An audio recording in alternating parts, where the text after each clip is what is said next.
One of the hardest themes of the high holidays is that of forgiveness. Now, for humans, forgiveness is difficult, whereas for God, according to our tradition, forgiveness is easy.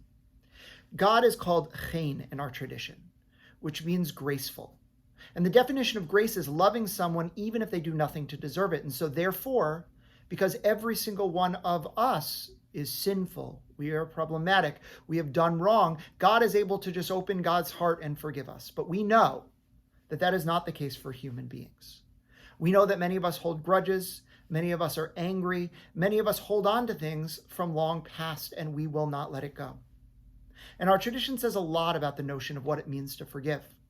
In fact, Maimonides, in his magnum opus, the Mishnah Torah, tells us that it is cruel not to forgive another.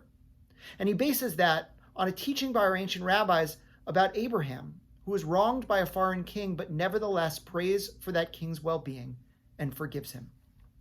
And so we're told to stand in the footsteps of Abraham and to learn to be forgiving.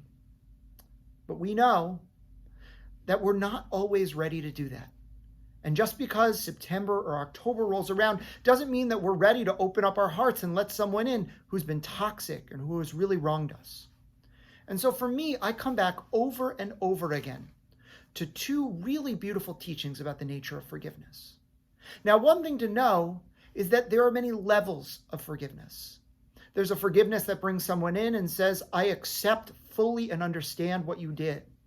There's another level of forgiveness that says, I will never accept what you did, but I want you still to be in my life, so I'm willing to look past that. But then there's the most basic level of forgiveness, and I think that this level is the level for our high holy days. It is not being angry anymore. It is letting go of that grudge.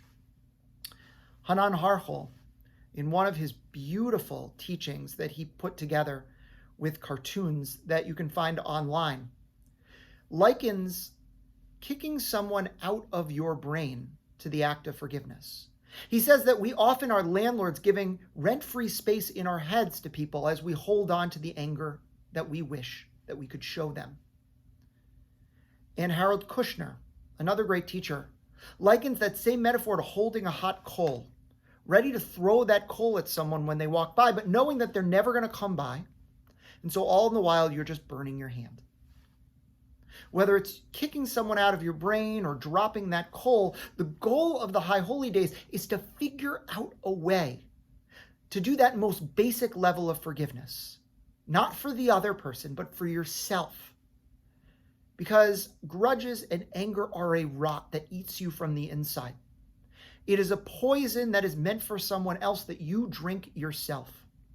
And so the greatest gift that you can give, even if you're not ready to bring someone back in your life, even if you're not ready to tell them that you accept their actions and you understand why they did what they did, is for you at the very least to forgive them enough that their presence no longer becomes a looming shadow over your life and you can move forward.